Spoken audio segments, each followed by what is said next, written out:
Welcome back. You're watching the Property Guide on ET Now. Our guests are still with us with a lot of paperwork that they've done and research for you.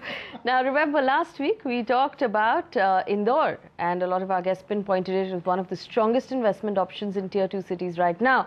This week, we'll continue our focus on Tier 2, and I want to talk about Indore, find out what the key growth drivers are, and where you and I should be shopping if we're looking to invest. First, let me bring in Avan, who will give us a quick wrap of prices in Indore, and then we'll come back and talk about it. Thanks for that, Faye. Well, residential prices in the Tier 2 city of Indore have witnessed a steady up move over the last 2 years. The commercial hub of Super Corridor has witnessed a meager 4% rise in its property prices over the last 1 year. Homes in this locality are currently priced at 1,925 rupees per square foot. On the other hand, AB Road, a major national highway, has witnessed a 26% rise in prices in just 2 years. Homes in this locality are also priced at 1,925 rupees per square foot. The fast-developing suburb of Vijayanagar has seen a 10% growth in property prices over the last 2 years. The home prices here are currently quoting at 2,725 rupees per square foot compared to 2,475 rupees per square foot in 2011.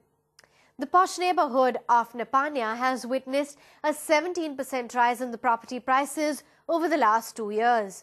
Homes here are currently quoting at 2,750 rupees per square foot, one of the most expensive localities in Indore. Property prices in the residential hub of Mahalakshmi Nagar have risen by 19% over the last 2 years. The homes here are currently priced at 2,300 rupees per square foot compared to 1,925 rupees per square foot in 2011. With that, it's back to you, Faye. All right, Avan, thank you for that update. Jayashree, I'm going to come straight to you. When you're looking at Indore right now, where are you seeing demand, and which pockets of Indore do you think will receive the best infrastructure going forward?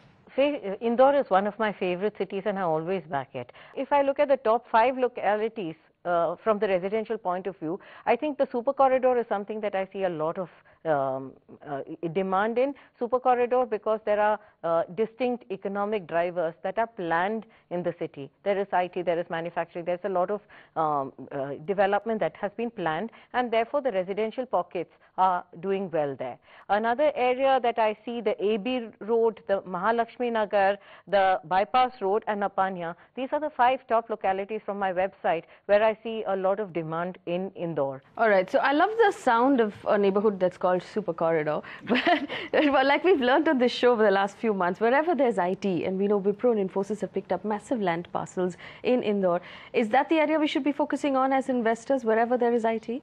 All that I will add to what Jayashree said is, closer you are to Infosys, closer you are to TCS, on the Super Corridor, the better off you are, because they've got large presence over there. So that's one segment, one side. But I still have a lot of faith in Vijayanagar and places like that which are really doing well, which are like highest priced and all that. The third segment in Indore would be the AB bypass. Lots of hotels are coming up there. Maybe 7 to 8 5-star hotels are coming up one 32-kilometer road, which is the AB bypass.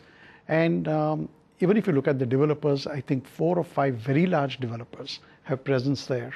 I would ask the investor, is he taking a medium-term view or a short-term view? What should be the ideal view for Indore? In a medium term, I think AB bypass and all that, would really appreciate because of the hotel's presence and the development. It's going to be a 6-lane road. So it's going to be really, and we've seen that wherever there is infrastructure coming up, anything which is surrounding that. We've seen that in Pune, for example. So I have a lot of faith in that in the medium term. They have put 2015 as a deadline for completing that 6-lane road. Let's assume it goes by 1 or 2 years here and there. Therefore, it's a medium term. In the short run, I would still say that the Super Corridor or the MR12, it's a good area, or Vijayanagar, like I told you about. I mean, those are also good areas to invest in. All right, so when you say medium term, you mean 5 to 7 years? I would say 5 years. 5 years, all right. Jayashree, very quick question to you. Since Pranay just mentioned Pune, there are a lot of investors who are looking to just put some money away for a few years, for whom Pune has become expensive. The ticket sizes are fairly high right now. Would you recommend they look at Indore instead? I would, you know. It's a personal prejudice, but I would. I would say that Indore is a good market. Put your money there, hold it for some time, and rest assured, you are likely to get returns. All right, with that personal prejudice, yes. I just want to add one thing, that both these cities are driven by IT. Right. But there is more presence of IT in Pune than there is in Indore. So if it's driven by IT, it's driving Pune more than it's driving Indore. All right. So if you're looking to buy a home in Indore, here are some options put together by our experts. If you are looking for a home in Indore, here are some options. Apollo DB City by Dainik Bhaskar and Apollo Group, Balaji Skies by Shikhar Housing, Sky Luxuria by Sky Earth, Belmont Park by IBD Space, and Corridor Exotica by Prem Shri Prime Properties. All right, we have a question, in fact, from someone who wrote in about Indore. Sudeep has written in. He wants to buy a plot of land in Indore with budget of 10 lakh rupees. Jayashree, where can he buy a plot of land for 10 lakh rupees in Indore? Many places. On the super corridor, you get a 800 to 900 square feet plot for about 6 to 8 lakhs. In Sukhalia, you're getting a 400 square feet plot for about 6.5 lakh. In Khandwa Road, you're getting about a 600 to 1100 square feet plot, again 4.5 to 7.5 lakh. Bypass Road, 750 square feet plot for about 6 lakh. You can also get a 1000 square feet plot for about 11 lakhs in Aerodrome Road, and Betma is another place where I see, in about 5.5 lakhs you can get plots. Lot of plotted options in Indore, and these are all actively traded markets, which is why I can get it off my website. All right, actively traded markets, all of those options on your screen. Remember, this is the show where you get all of that information. Time for a very quick break. Don't go anywhere. When we come back, we'll talk about Chennai, Pune and Bangalore. That's on the other side.